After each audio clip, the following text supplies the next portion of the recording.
Welcome to the Building Resiliency podcast. I'm your host, Todd Miner, Mia Minor. and we want to welcome you and we want to wish you happy holidays during this holiday season. Let me pull up our slide deck here. And all right. Why are we coming together? We realize the need to foster resiliency in the community, emphasizing families that support our young people and parents who are the true strength of our community. We also want to discuss ways to build resiliency in the face of daily challenges we and our families face. And we also want to discuss available resources that may be available to help in the community. Mia, do you want to read this, please? Background on the Matthew Minor Awareness Foundation. Todd and Mia Minor are the co-founders and advocates for online safety, child safety. We are a 501c3 nonprofit organization created in 2019 and are committed to bringing awareness about cyberbullying, knockout challenges, blackout challenges. Todd and Mia lost our son, Matthew, at 12, the foundation namesake, to these online challenges. And it is inspired to provide help to families coping with grief and loss after losing a loved one unexpectedly.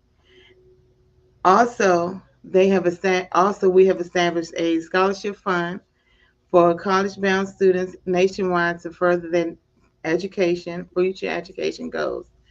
Numerous scholarships have been awarded to graduating high school seniors, and we are based here in Agawam, Maryland. Oh, very good. Thank you, Mia.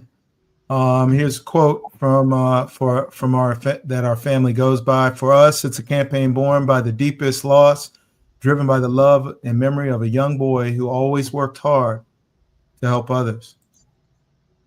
So we want to go over some foundation updates, and I'll go through this. With the election behind us, we have only a few weeks left to make COSA law and save children's lives. Several prominent Republicans, including the incoming Vice President J.D. Vance, the new Senate Majority Leader John Thune, and the new chair of the Senate Commerce Committee Ted Cruz, and Trump's nominee to be U.S. Ambassador to the United Nations Elise Stefanik, all strongly support and have co-sponsored this bill. They must now ensure this critical legislation becomes law. We urge Republicans and Democrats to protect children by passing COSA before the end of the year. That means prioritizing COSA in any end-of-year packages. No legislation that is being considered for year-end packages has more support or would do more for children. To our followers and supporters, please continue contacting our elected officials and letting them know we want COSA passed. Again, our Memorial Scholarship is accepting college scholarship applications nationwide. Our goal is to award 8 scholarships this year, with your help, we will be able to do it. To make a donation or find out more about our scholarship program, here's the link, and I'll just pause there for a second so you can see that. Also, we just now added a sponsor shout out slide here because we have sponsors that are always continually supporting us. So we want a sponsor shout out goes to the Whitaker family, the Patterson family, the Carey family, and the Green family. Thank you so much, and we truly appreciate you. Yeah, that was very nice, and we really appreciate them. This is just a snapshot or a clip just to show you what our scholarship page looks like. If you go to the bold.org website, and you'll see it'll say the Matthew E. Minor Memorial Scholarship, and you can click to make a donation, or you can also click if you have someone in your family that's about to graduate from high school, they can apply for the scholarship. What is resiliency? Resiliency is the capacity to withstand or recover quickly from difficulties, toughness, the ability of a substance or object to spring back into shape, elasticity. Our guest speaker for tonight is Melissa Baker. Melissa Baker, Honeybee, is the founder of Unplugged Academy. She is also a certified health education specialist, digital wellness coach, yoga teacher, and published author. She's on a mission to help parents, teens, and young adults create a harmonious relationship with technology and their true nature through digital wellness coaching, transformational workshops, yoga, and meditation. And with that, I'm going to bring Melissa in. Hi, welcome, Melissa. How are you?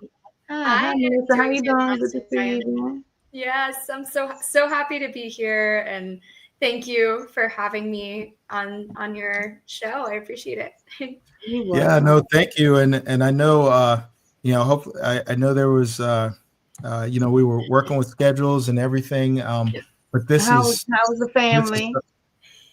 Family is good. My voice is still recovering. Okay. I still got my kids were sick and my husband got sick, and then I thought I was in the clear, and then it got me. So Okay. yeah, but glad to be here. People can now hear my voice, so Oh, happy. that's a blessing. Well, I'm glad you're feeling better, and I'm glad the kids is doing well, and husband also. Yes. yeah. We Yeah. thank So, Yeah. oh, go ahead. Go ahead, I'm man. finished. Go ahead. I'm sorry. No. I was just going to ask. I was going to bring Melissa up and just could you tell us a little bit about yourself, Melissa, if you don't mind?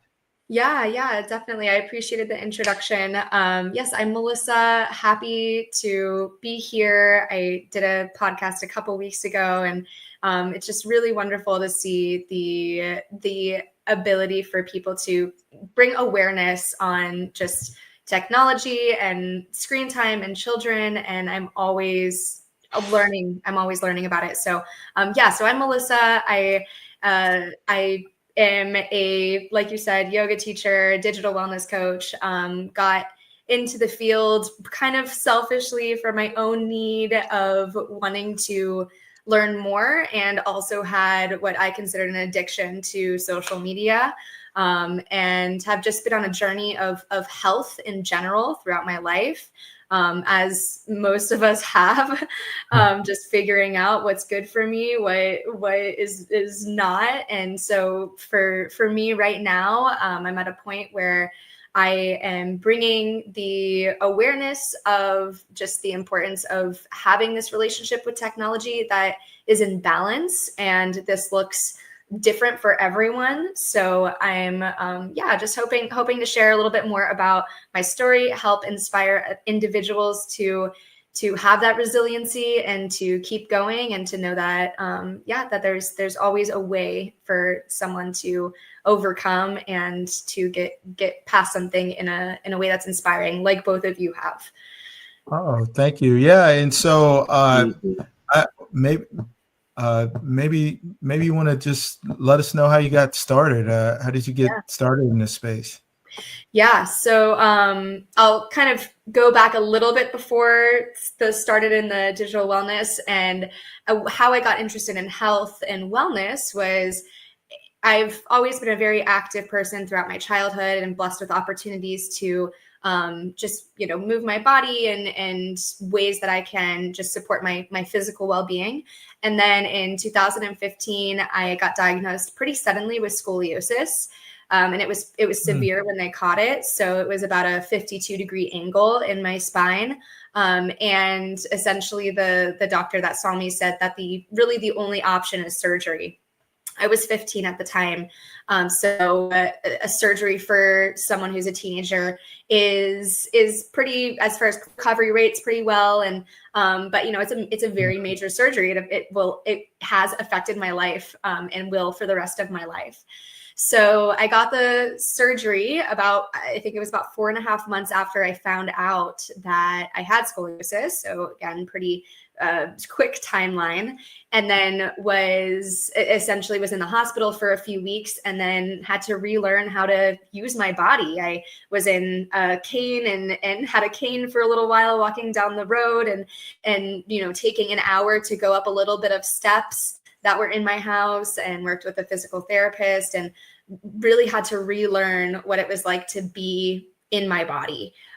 So that was very humbling, especially for a teenager to have to go through something, major like that. And from that experience, it just really showed me the importance of taking care of my health and especially physical health. So that's kind of what built my passion and understanding for health in general. So I went to school for that, for health education and behavior. And then when I was in school, that's when I noticed myself being very, very digitally connected, as many of us are in the age that we live in. And for me, it was mainly great. And there were some aspects that affected my health negatively. So I, was on social media and followed fitness pages, and the algorithm filtered things for me that were very much on the bodybuilding spectrum. And so that's where I went. My life and my identity shifted from essentially what I view as from social media. And so I went into bodybuilding and did this whole kind of very extreme side of fitness. And then realized, okay, maybe this isn't the best thing for me. Some people, they run with it, and they're, they are amazing and incredible athletes. But for me, it was almost it was harming me more than it was hurting me. And so, yeah, I came to this awareness from people telling me, hey, you don't look actually healthy. You look depleted. You look like you're struggling. And I developed an eating disorder from it. And I took a total detox from social media. I went from an iPhone to a flip phone, deleted my social media accounts. Wow. It really went the opposite side, which I don't recommend to all people. It worked well for me. And then, yeah, I guess I just realized through that, again, I went to the field mainly selfishly at first, because I had to do my own inner work of figuring out what am I missing, and what does health mean to me? And I realized that part of my health is digital health and digital wellness, and how much in the field of health that's not necessarily talked about. That's not an area of health that is really even acknowledged until recently. I will say that there's a trend towards that, thankfully. But as I was growing up with technology just being in my face all the time, the new iPhones and the iPads and the Apple Watches and all of that, yeah, it definitely had a toll on me. And I think it does a lot of young people, and it's bringing that awareness to it, and then, making a change, realizing what's normal and maybe what's not normal. So it's kind of a little bit about my story. No, that's pretty good. Mia, did you have any questions you wanted to ask? Thank you. I did get your book, digital adulting, a digital adult, and conscious adulting. Yeah. Conscious adult in a digital age. I do apologize. I had that mixed up when I was talking to my family. We were out this weekend with them, and I had forgot my phone. It wasn't, that was totally by mistake, and I was like, oh my goodness, what am I going to do? I said, I'm trying to learn how to unplug, and I'm failing. And then I said, oh my goodness. And then I was saying the book wrong. I said, I'm reading this book, Unplugged. And I said, oh, no, it's a conscientious adult in a digital age. So I'm just starting the book, and it's very good. Can you tell me a little bit about, I noticed in your book that, I won't get into too much because I don't want to take away from the book, but can you just tell me a little bit about your book? Yeah, definitely. So it goes a little bit through that story. And I think writing it, I wrote it to the generation that's in the same page as me, who, millennial or a little bit younger, in their early 20s or in college. Anyone can benefit from it. I have a friend in her 40s who's an entrepreneur that, got a lot of information from it. But I did write it to that young adult generation with the hopes of a story that they could relate to, and then find some practical tools to develop I view technology as a relationship, and to develop this relationship with technology where they can leave their phone at home and not feel like they're like totally lost, or The there's end of the this. world. Yeah. Yes. Right. And you gave You an example in the first part of your book, and I think is in the introduction of when someone going out in the woods and trying to leave all of their technology behind for a couple of days, and how It's lost, and hard. just giving a test and seeing how that will work out. And I don't know how that will work out, because everything now is digitally. I think a lot of But people won't know, no. I mean, to be very conscious and specifically set that phone aside and focus on Right. something else, a walk in the woods, read a book, those Read a kind of book. things. It's hard because It's goal oriented. even while you're doing that, you're still thinking of the device. Or the Yeah. Did I miss any emails? What do I have waiting for me when I get back? Totally. Yes. And that's another thing. At the end of the book, I walk people through how to do a digital detox. And that's one of the things. It's like, okay, how can I prepare for this?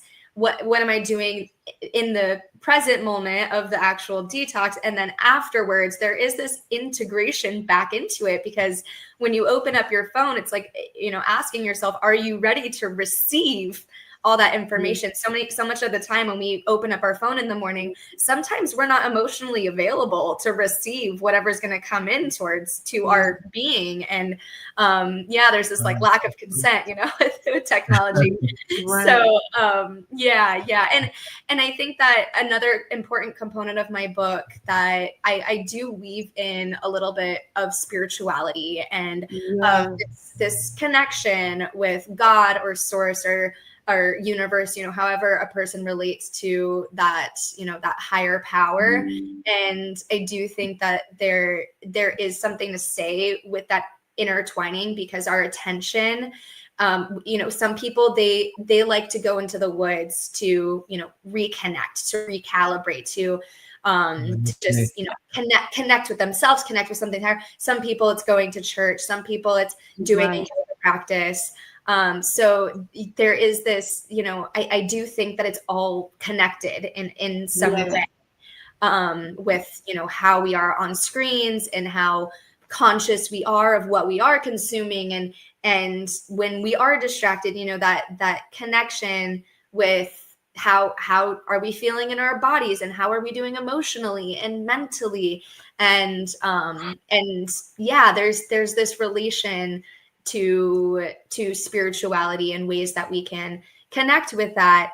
And we can use technology as a tool again, or it can be a distraction from that deeper connection that we're all seeking. Yes. And I know in your book you mentioned spirituality, and you taking that time, that morning devotion, what I call devotion, and you have your time, and then you have your babies come in and kind of break it up in between. But the devotion, for me, devotion in the morning is very good. It gets my day going and trying to get me moving in some sort of direction, or even having a direction to go to, So Absolutely. Yeah, I was just going to add that when using spirituality and kind of that connection with community and all those things, it helps you to be a stronger person on the inside. So that way, the times when you are using your electronic devices and you're bombarded with all these different things, a lot of that can help, along with, a lot of those things are anchors for you, which is kind of the reason for kind of our podcast is, faith, family, community, all those things come together to help strengthen you and make you more resilient when things come up, because I'll see stuff and I'm like, nope. And I can just, I just know 100% it's not for me. It's not for my family. Don't contact me. Remove myself from but I also realize everybody's not at that level. And then with young people, there's different variations, and then it also does depend on what happened today. Did you have a bad breakup, or did you have a bad argument or something like that? And as we have already shared about the algorithms, a lot of times it'll hone in on that. Oh, I'm having a bad day. Oh, it's just gonna keep sending more stuff for you to feel bad. So that's why what you're talking about as far as unplugging is just even more important, especially at those critical times when you're having those emotional things going on, or at least to know not to articulate it as much when you're online, because you can do a search without putting the words out there. You can look up questions, look for groups that might tie in to something, whether it's yoga or something else that you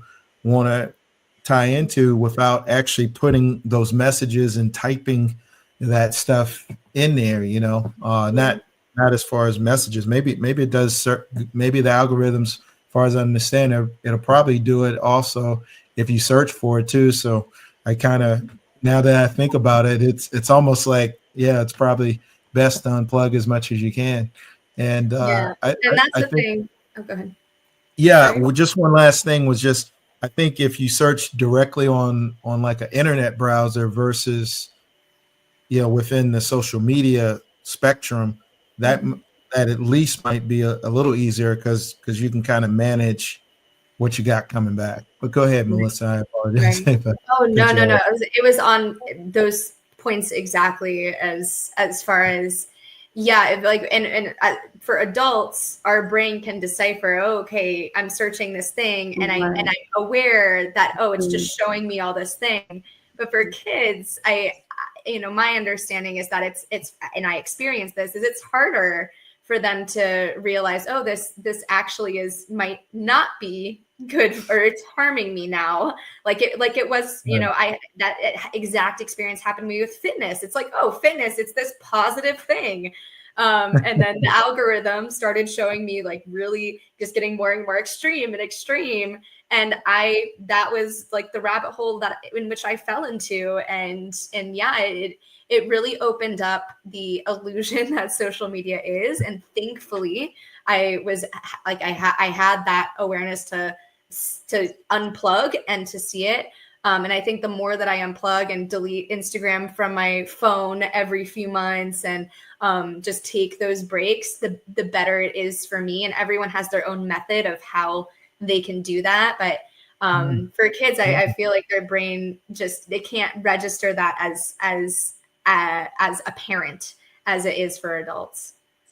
Yeah. And I like what you said as far as the breaks and things like that, because I think even we were talking about screens in schools, and and those restrictions and things like that. I think having it at certain times, especially if you have projects and things like that where you actually need the internet, and giving them certain time limits to interact with their friends online, that kind of thing, and then taking it back or putting it up and saying, hey, it's dinner time, mom, dad, whoever made dinner, they worked hard to make dinner. Let's sit down and let's just enjoy it all together. And then if, maybe not now, because it gets dark quicker for us, especially here in Maryland, but at certain times you could say, hey, after we eat, we're going for a family walk, and maybe we'll have s'mores or a dessert, or we used to do s'mores a lot after once it started getting dark and stuff. And I look back now with Matthew and TJ when they were younger. Those are some of my fondest memories. I don't know about you, Mia, if you wanted to share. Hold on. I think you're muted. I'm sorry. We would do the s'mores outside, and we would just have a good time, and family time. We always designated family time. Nobody couldn't do anything, even though we still technology oriented. We always found a movie that we as a family, after we go to church, and after we eat dinner together. But that was our time that we spent together, and it it was always it's a memorable time.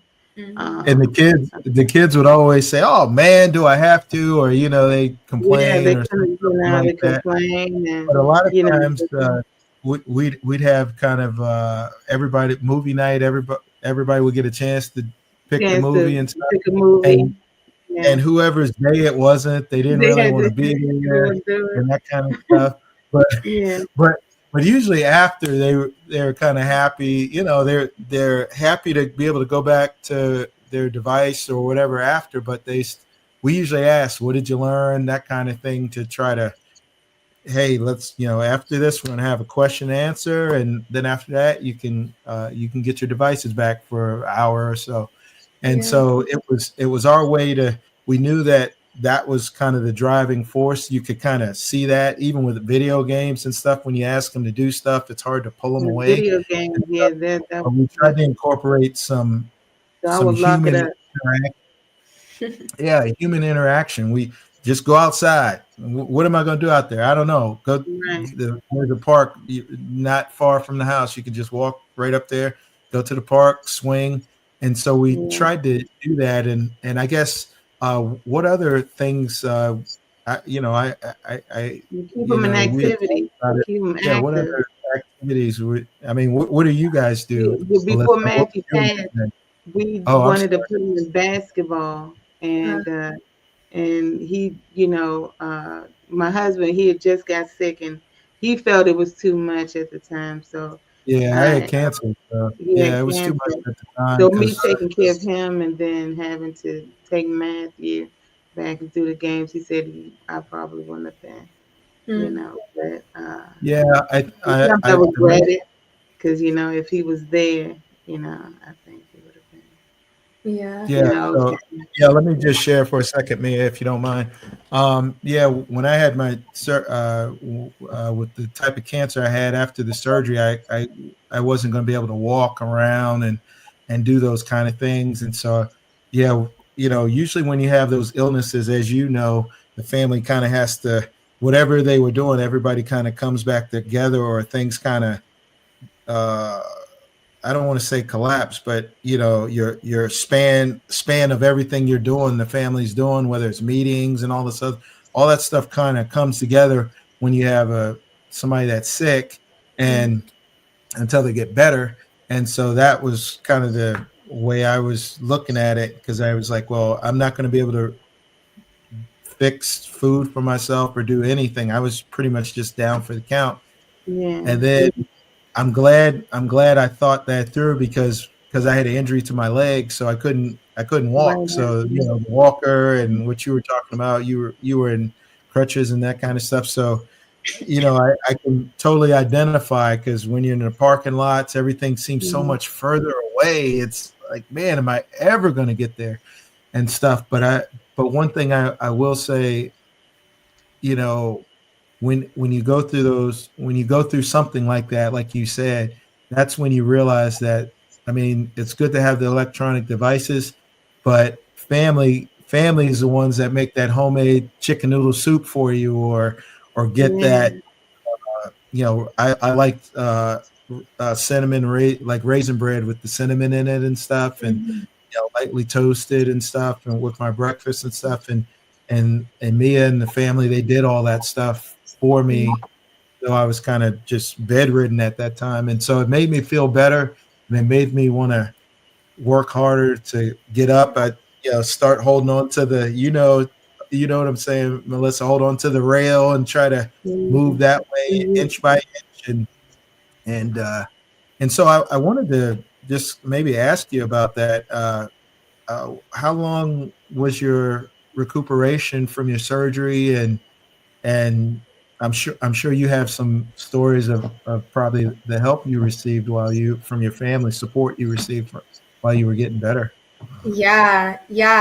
Thankfully, my dad was not working at the time, so he helped out tremendously.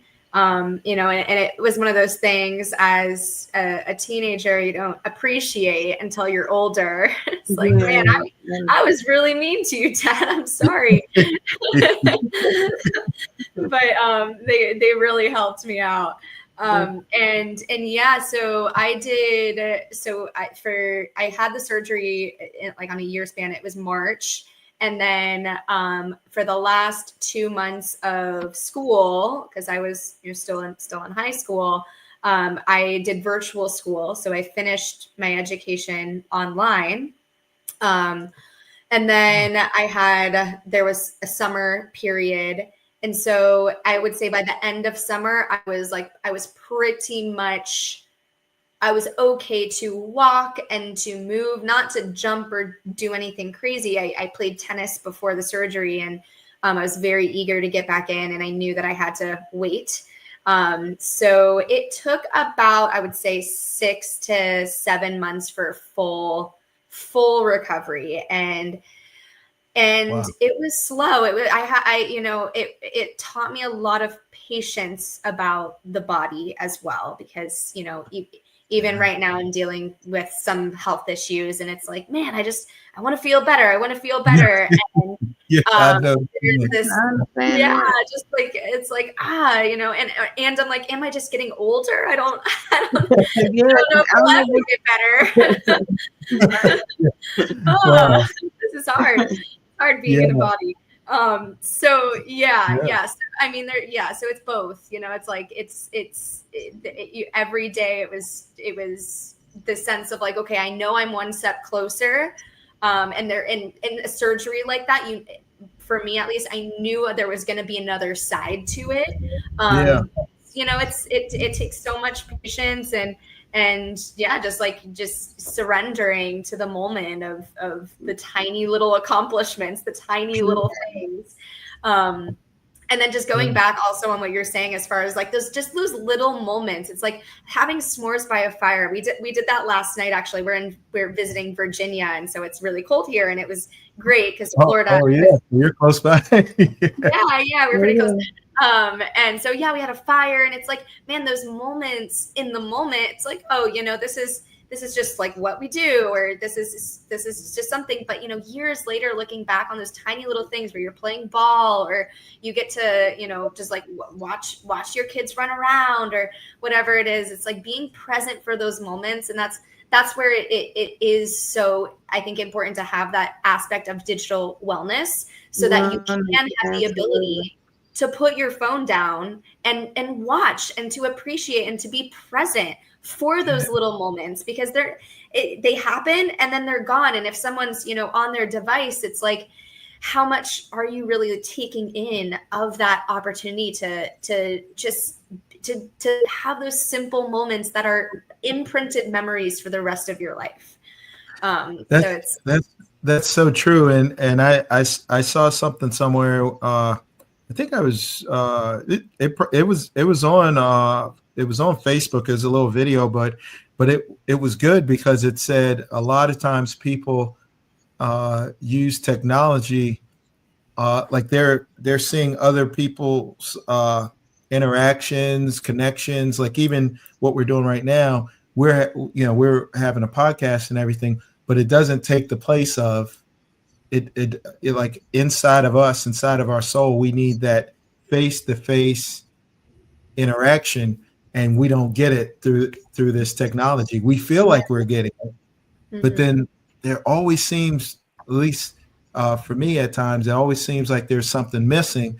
And so then I have to say, I think I saw another one where somebody said, what does it mean when going out to the store or running like all your errands is actually, you consider that going out? But it's almost true, because if you work remotely and you're doing everything online and stuff like that, when you go to the store, hold on one second, man. But when you go to the store and stuff, then that is considered.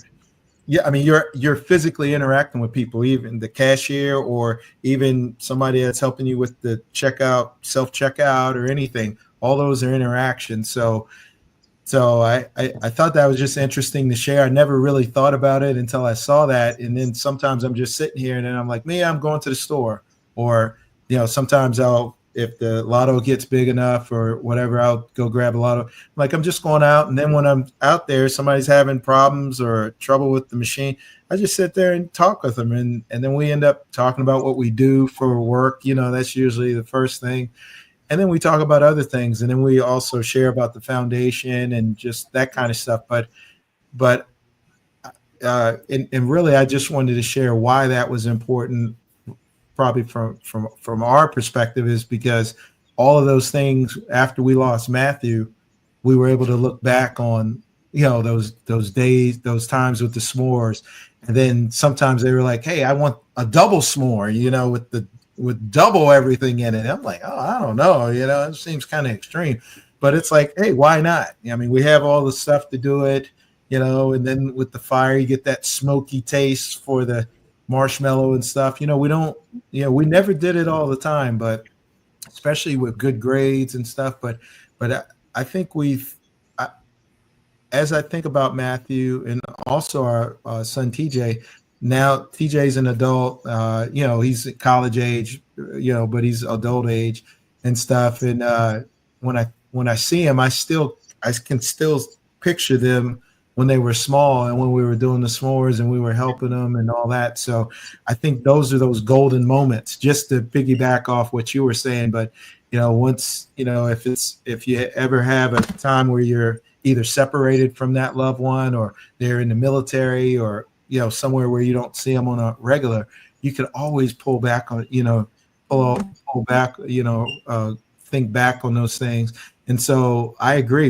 Go make those real memories. Not just a like on somebody's Facebook or Instagram or something. Yeah.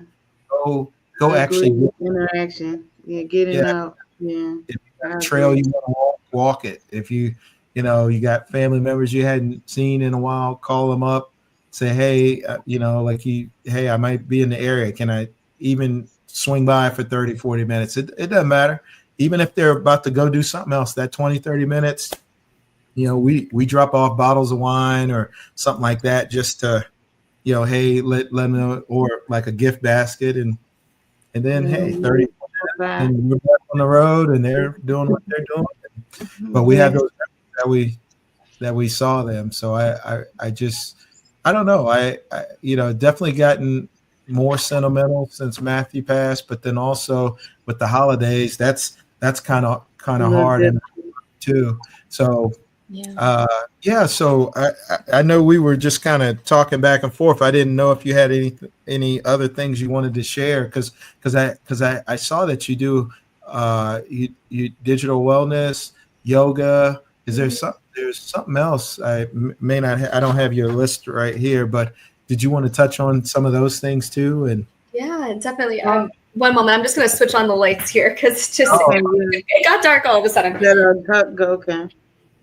Yeah, no, go ahead. All right, there we go. Oh yeah. It's definitely getting darker outside, right? Yes. Yeah. Were you going to say something, Mia, as well? Well, I was just going to say I learned about the different generations that, and I didn't, I always, I know about the baby boomers, that's, and then you have the, I guess who's next? Are we next? The Generation X is next. And I think I'm X. I learned that I'm a Generation X. Yeah, I didn't know what generation I was in. So you're millennium. So we came through our area. When we came in, we were getting introduced to mainly with me, the TV was out mainly, but the black and white. Yeah, but then the TV where it was the color TV. Color TV. We you came into, I would say, your era, millennium, were introduced mainly. Y'all were brought up with the more what we have now. You guys. So what's your tips and your advice on how to manage the parents for their children, how to making it a well usage of using their devices? Yeah, that's a great question. And I mean, there's so many places for a person to start. Sometimes it can feel overwhelming of like, oh, where do I go? Or I already gave my kid an iPad, or, it just, so I think, yeah. So my first like point of advice for any parent is to just have some grace with yourself and compassion, and understand that, these devices are there to capture our attention and just want more of our time and energy. So sometimes I think we blame ourselves for, oh my gosh, I can't believe I was on my phone the whole time during the baseball game, or, I gave my kid a phone or an iPad to watch a movie while I was cooking dinner. Like, so I think that, yeah, there's this aspect of just like having some grace and compassion, self-compassion of like, you are where you are type of like just self-acceptance.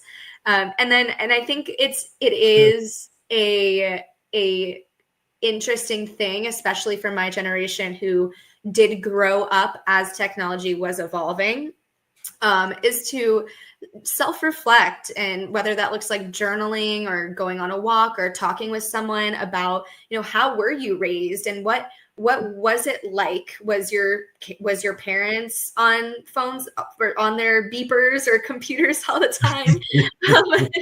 Were they, was the TV on all the time inside the house? Were they like, no, you can't be on video games? Or were they like, have all the video games you want? Just to like reflect on a person's life, and to acknowledge and to just see, okay, what were the patterns that were instilled in me as I was growing up, and to really get down to those roots of, was I just given a go on the TV whenever I want, and now I'm doing that with my kid, or, so I think the self-evaluation and that self-reflection does help someone understand some of their habits and behaviors in the present moment. Knowledge doesn't equal behavior. So, you can't necessarily change everything in one go. But again, that self-reflection, and then from that point, as far as just what can we do for our kids, I really think it's personal. I don't like to give very specific advice, because every family dynamic is so different. And it's hard to say, yeah, no screens after 8 p.m. or, have your morning devotional time, or, like these kind of like prescriptions. And of course, all of these things are really great. But I do think it so depends on, are you a night owl? Are you a morning person? There's so much individuality. So I do think, and I know that, oh gosh, it's the screen time consultant, I believe. It might be her. There's another woman who does this like family plan, and it doesn't have to look like this like written down thing, but just to understand, what are our screen values in the house? What does that look like? My husband works from home, so my kid sees my husband. Oh, that's nice. Yeah. Oh, Melissa, you froze. Yeah, I think we had a connection issue for a second there. Are we Melissa froze. Oh, yes. Back. Yeah. Back. Yeah. We got you back. Yeah. You were saying your husband works from home. Your husband works from home. Yeah. So yeah, my kid sees him working from home, and it's, I explained to him it's valuable work. And so not all screens are bad. And so I think, again, it's so individualized, but that self-awareness and that understanding of someone's past does help with the present, and understanding how they want to move forward with intention, with being conscious, with having awareness on, and not just, handing them a phone or an iPad when they're 1 year old, and like, just because everyone else is doing it. But like, I guess what I'm trying to say is just having that like purpose with why you're doing it, and the quality of it, and like family movie time, like that's a quality experience. So yeah, that's my words of advice, I guess. No, and I really like what you said, because when you think about it at the end of the day, you have a cycle within your household. You your kids grow up and go through that whole cycle of young and middle school, high school, and then when they're in college, maybe coming back and forth and that kind of thing. And then you also have the phase when you're empty nesters, like Mia and I are. Our son comes back from college, but he's here for the holidays and then he goes back to college. So 90% of the time it's just us. And one thing that you touched on that I never thought about, I mean, I guess I knew a little bit, but I didn't really think about it as much until just now, was how you were raised. Because I was raised on a farm. So I use devices just for my work and just to convey information, that kind of thing. And then I can walk away from it.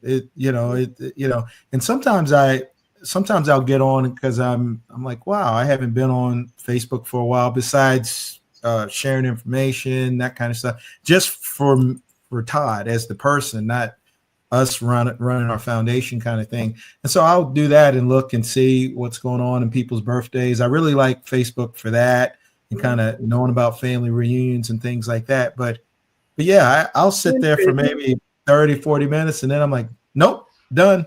And I mean, I turn it off like no problem. And that I have to do stuff. I have to, like, the outside, like even the yard, cutting the grass and or blowing, putting the leaves in the pile and taking care of that stuff or whatever, putting it in for the city to take and stuff like that.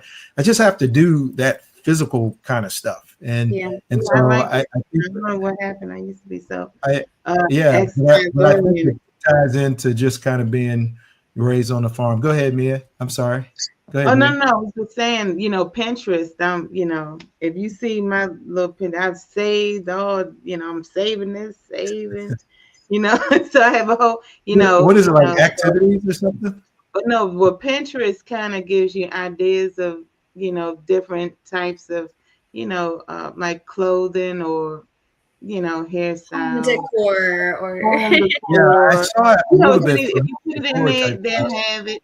Yeah, so things like that. But though that's one of Pinterest is one of my weaknesses.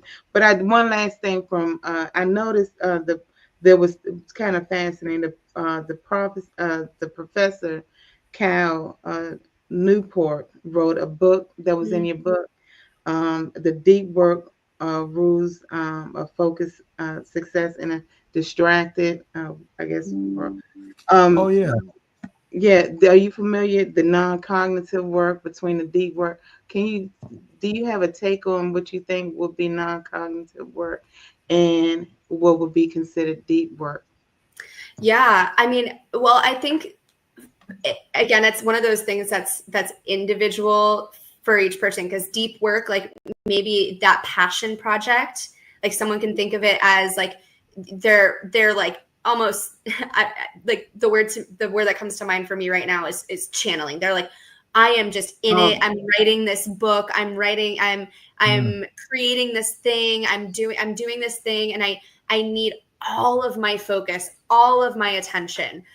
Sometimes it doesn't necessarily have to be on a computer, right? It can be outside. Yeah. Yes. It could be that outside work where you're like born and raised on a farm, and like that deep work is like it's like that you're almost in a meditation. There's no like separation between you and the work, in a way, if that makes sense. Okay. And then that non-cognitive work is like the checking your emails and the more of like the surface level type of work. So, I mean, if we want to get that best work done where we're super focused, it is that state of deep work. It is that state where we are just in a flow, in a way. Yeah. Yeah, no, that's a good point. And I just wanted to jump in because I've found that I've been in those situations, whether it's like working on slide decks or anything for the podcast kind of stuff, or also mainly if I'm doing talking points or something like that. It's I put it off.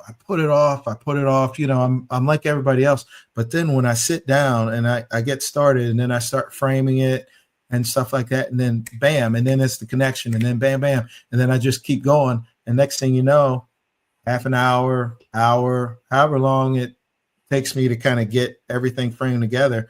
Because usually I like having kind of the outline of whatever I'm going to talk about first, all the bullet points and stuff like that. And that takes a certain amount of time, and then the rest is kind of weaving it together like a basket, or weaving it together like a song. All the notes have to to make all the notes come together to make a song. Mm-hmm. And so, but I know exactly what you're saying. Never knew what it was called, flow or whatever you want to call it. And then that's another word, yeah. Yeah. And then some of that other stuff, like you said, and I think that's the thing for me. I feel like I get on social media to do the exchange, to say hi, welcome, condolence, anything that people are going through. I pretty much go on to do that. Sometimes I'll see some videos that I'm like, I didn't think about that kind of stuff. But most of the time I like all the stuff I can do with my hands, the typing, and that kind of stuff. And I think growing up, one thing my mom would always do is say, hey, get from in front of the TV, or like sometimes even when I was reading a book, I was reading different books for book reports or just for my own enjoyment. She said, get out of that book and go outside and really do something. And I always remember that, like she'd say, really do something, not look at something somebody else is doing. And so that's really good. And thank you, Mom, for that, because that's been instilled. But I don't know if you finished answering Mia's question. If so, I think you did. And I wanted to ask about your yoga and different things, and how often do you do that? Is that something you host at home? Do you go to a studio to do that? Do you do it online, or how does that work? Yeah. I've always been inspired to do things online. I just haven't gotten the rhythm down, especially with 2 kids in the house. It's hard to. Oh yeah. So no, I mainly do it in the town that I live in Gainesville, Florida. And then I have a yoga teacher training that we do every year, and the next one is May of 2025. And so I teach teachers how to teach yoga. And that teacher training is called Unplug Yoga Teacher Training. And I try to weave in all my classes this aspect of unplugging and just reconnecting to oneself, and this aspect of inner technology, this inner network that we have that we can call upon and find the answers within ourselves. So I do weave that into the yoga practice that I teach. And then as far as just my own personal practice, I do my best to do it every morning. Just that morning time, that morning devotional time is really special for me. And sometimes, again, the kids are hopping on me, and I do try to wake up before them. But sometimes that doesn't happen. It's with children, I just have to have a lot of flexibility in both ways. But yeah, so yeah, that's kind of the extent of my yoga practice right now. And I would love to offer the Unplug Yoga Teacher Training, ironically, online at some point, to just bring it to a wider range, because that's one of the benefits of the internet, is that you can bring it to more people. So that is definitely a goal, is to have more things that are accessible for people to view online. Hey, also your book, is that where's that available? Yeah, you can find it on Amazon. Yes, it's Conscious Adulting in the Digital Age. It's on Amazon. There is a link on my website, unplugacademy.com. And yeah, it's available there. Mm-hmm. Oh no, that's really good. And then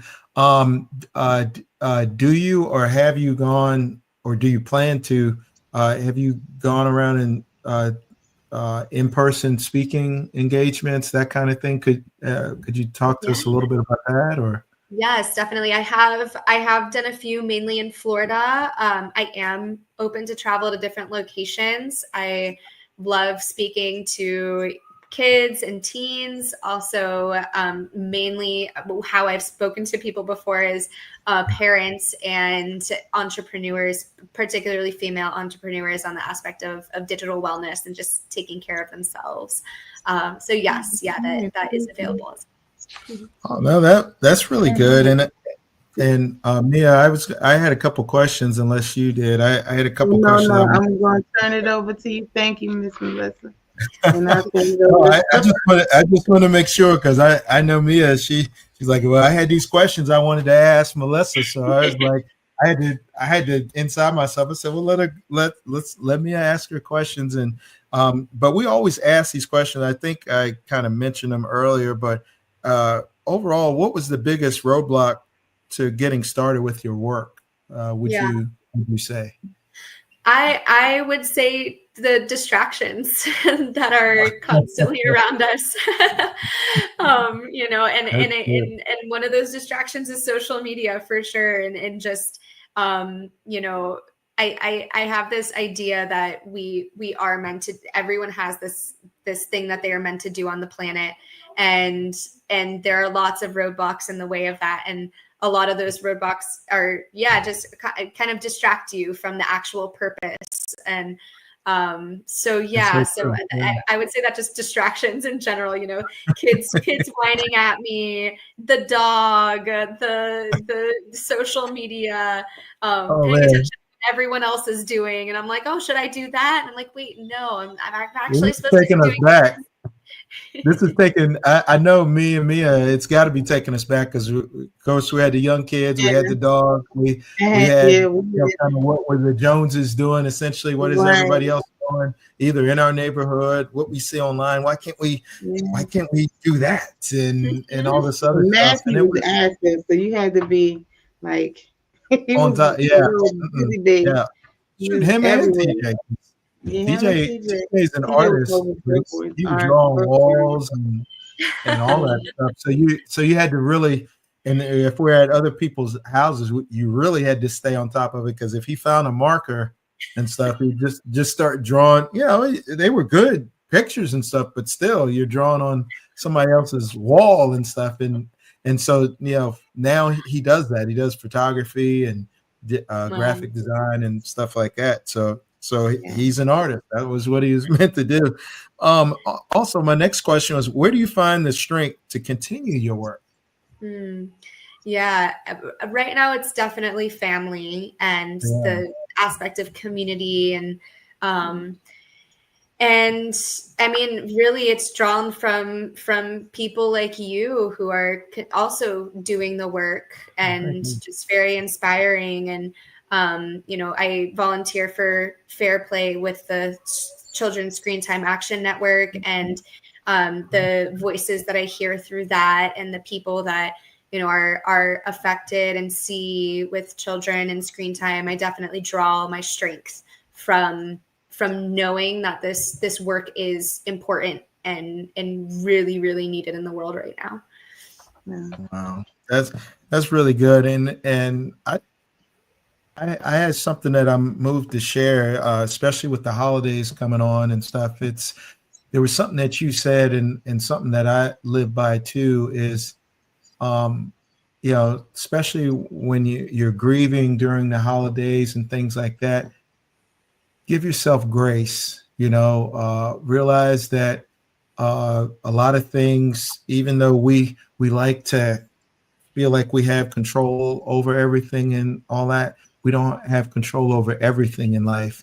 And, and just give yourself that grace, and then also just give yourself that time to heal, and then also celebrate the holiday the way that you feel comfortable doing. Don't feel like whether it's putting a tree up or lights or any of that stuff, if you don't feel like doing that, and you just want to have maybe a smaller tree, or just have an area where you have your gifts and stuff, whatever works for you, do it that way. Because I think far too long, and like you said, we go through a process of we work hard to make everybody else happy. and then at the expense of ourselves. And then when grief and all these other challenges, because it doesn't have to be specifically grief from losing somebody, it could be grief from losing a job or a change in job or change in home location or any of those kind of things, even food situations, because we help with some of that stuff too. All that, you got to give yourself grace and just realize that you're going to get through it.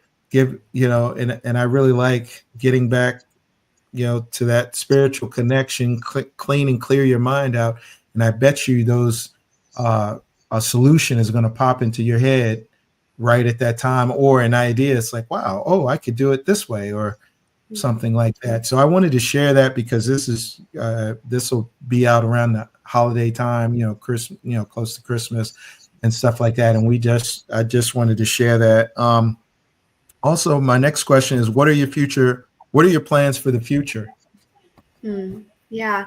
Well, the Unplug Yoga teacher training, providing that to the community is definitely a future plan. And as far as digital wellness, I intend on writing more books. I absolutely intend on presenting more in community settings. And I also intend on doing some sort of retreat for families and with kids that is like an unplug type of experience where there's kind of like a family camp with no screens. So nice. That is a goal of mine is to create something like that as well. Yeah, no, I think that'd be really great, especially for us and a lot of the parents like us, that we've been fighting so hard for COSA's passage, and then also online child safety laws in our own respective states and stuff. Something like a retreat or some place to actually unplug, that'd be nice. Would actually be great. So thank you for that. And then I think you had already answered the question about advice for communicating with kids about electronic devices. I think what I, like you said, it's very generalized because everybody has different situations. But I think just as long as you have that open communication about devices, device use, and keep things open as far as the online challenges that they exist, and even with Matthew, it was well before he passed away, but he was playing online and somebody was picking on him, calling him derogatory names. I won't repeat any of that right now, but needless to say, I got on there and I asked the person, I said, hey, don't pick on my child. From what I saw, it looked like they were in a different country and that kind of thing. And I said, hey, I bet you're not even you're not even 10 or 11 years old, are you? And I said, if I hear there's anything else is going on, you'll have to answer to me. And later on, I checked with Matthew and I said, hey, did you have any issues? He said, no. He said, no, we just play the game. They don't say anything derogatory anymore and anything like that. So I think it's realizing that your children are on those devices with external interactions with people on the other end, people or bots or something, and just checking in on a regular. It wasn't like I sat there the whole time, but I'd walk by. I was like, man, Matthew's kind of quiet. And I'd walk by, parents, if things are quiet, then that's the time. You gotta figure out what's happening. Then they're probably just playing or whatever. But if it gets quiet, that's when you check. So I went and checked, and he was just sitting there, frowned and mad and stuff. And that's when I took action. So, I think continually being present, and then also, like you said, be aware of what works for you and your family. If you have young kids and they're around, they're rambunctious and all the energy and stuff that comes with it. That's a whole different how you're going to handle that versus if they're teenagers and stuff. So, I'm just going to ask you one last thing. Did you have any parting words that you wanted to say before we concluded the podcast. Yeah, no, this has been just a wonderful experience. I hope that, people are inspired by it. And no, I feel complete and just grateful to be here. Yeah. Oh, thank you, Melissa. Melissa, thank you for joining us. And we look forward to everything that you're going to do in the future. And then also, hopefully we'll be able to have you back. Yeah, hopefully we'll be able to have you back onto the show. So thank you, Melissa. Yes, you're welcome. Thank you.